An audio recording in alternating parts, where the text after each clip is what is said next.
Hi guys, Artie here, and I'm a bit late on this matter, but first-party Nintendo Switch 2 games are reportedly going to cost $70 to $80 digital, and $80 to $90 for the physical copy. This was revealed in the Mario Kart World trailer, and people are not happy about this. Go figure. The new Donkey Kong will be $10 less at $70, which is still asking for too much. I remember back in 2019, somebody predicted that games were going to increase to $70 in the near future, and lo and behold, that turned out to be true. It's even worse if you live overseas, because video games and gaming consoles already cost a fortune to begin with due to multiple factors like import taxes and the cost of actually shipping it worldwide.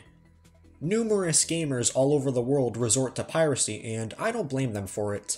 Digital files are an unlimited resource after all. It's not a precious limited resource like fossil fuels or helium or gold or something along those lines. Of course you have to turn a profit and pay your employees and developers, and also factor in inflation and tariffs, which are going to become a real issue soon. But $80 is a bit overkill. Overall, it comes down to greed. I wasn't planning on buying this new console anyways, since I'm more of a PlayStation and PC casual gamer, but I still think this is ridiculous. I mainly play on PS5, mostly to play PS4 games, and also my laptop. But my brother has a Nintendo Switch that he barely uses anymore in favor of his gaming laptop. You know what's going to happen? Despite all the complaints and backlash, those same exact people are probably going to buy the Switch 2 anyways. It's like how every time Apple comes out with a new exorbitantly priced iPhone, everyone and their mother acts like they are obligated to buy it. I think the latest one cost like $1,500.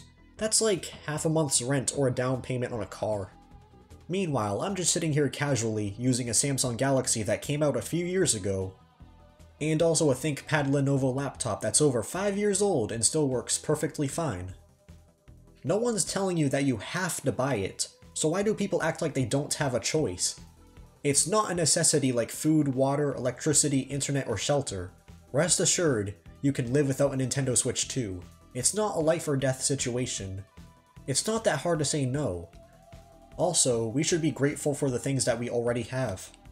If you're a Nintendo fan, the best thing to do in this situation is hold off on buying the Switch 2 console or any of the games until they drop down the price to a reasonable amount. Nintendo wants you to accept the higher pricing because they know their bird-brained consumers are willing to buy the latest and greatest tech at any cost. I have a feeling that convincing people not to buy the console and to say no won't work anyway because the average consumer has no impulse control nor any free will and is gonna buy it on day one. Not to mention the fear of missing out if their friends blow their money on the console and the new games for it, but they don't. We allow and enable these companies to make these anti-consumer choices when we can easily put a stop to that. As for the Switch 2 itself, honestly, $450 USD for a game console isn't that bad for 2025 standards. I mean, the PS5 was only $50 more expensive when it first came out in 2020. The main complaints about the console have mostly been that it's not OLED and that you have to pay to use the C button for God knows why, but other than that it's mostly positive reception since the console will be more powerful this time around. Unlike its predecessor being a glorified high-end Android phone. That's not to say less powerful hardware means worse first-party games. It just means less and watered-down third-party support. On another note, did it really take Nintendo until the start of the 10th generation of gaming consoles to introduce a dedicated built-in voice chat system? That's just sad. It became the norm when the PS3 and Xbox 360 came out. Meanwhile, Nintendo says screw that and make their online features as bare bones as possible when online gaming became mainstream in the mid to late 2000s. Sooner or later, Nintendo is going to realize that using gimmicks as a selling point isn't going to work anymore. The novelty has worn off. I don't think the Switch 2 is worth buying unless you have the money to shell out for the new console plus the pricey launch titles, or if you're a streamer or a content creator that does gameplay videos. I remember on my PS5 Pro rant video, I had a dozen angry comments from PlayStation fanboys saying that a $700 PC cannot be more powerful than a PS5 Pro, and that I'm misinformed, which is not true if you know what you're doing. I even had a few of them commenting that I can't rant about it just because I have the option not to buy it, even though I never intended to in the first place, so that logic makes zero sense. Just because I'm not buying it doesn't mean I'm not allowed to talk about it. It's freedom of speech, bro. I have a feeling I'll have at least a few of those same exact comments again, but this time from Nintendo fanboys.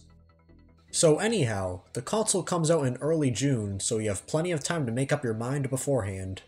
If I was a die-hard Nintendo gamer, I would probably wait for the price of the games to drop first or go on sale before actually buying the console, or just continue to play on the Switch. And that's the other thing. Nintendo games rarely go on sale because the company is so self-righteous and thinks the quality of their games are so good that they should still cost the same 10 years later. Nintendo needs to swallow their own pride. But hey, the Mario Kart World Switch 2 bundle is cheaper than a PS5 Pro. Thank you for watching. Make sure to like, comment, subscribe, share, notify, and check out other videos on the channel. You may like them. Even though Nintendo is skyrocketing the price of their newest games, are you going to pass on it or still buy it anyway? Let me know in the comments.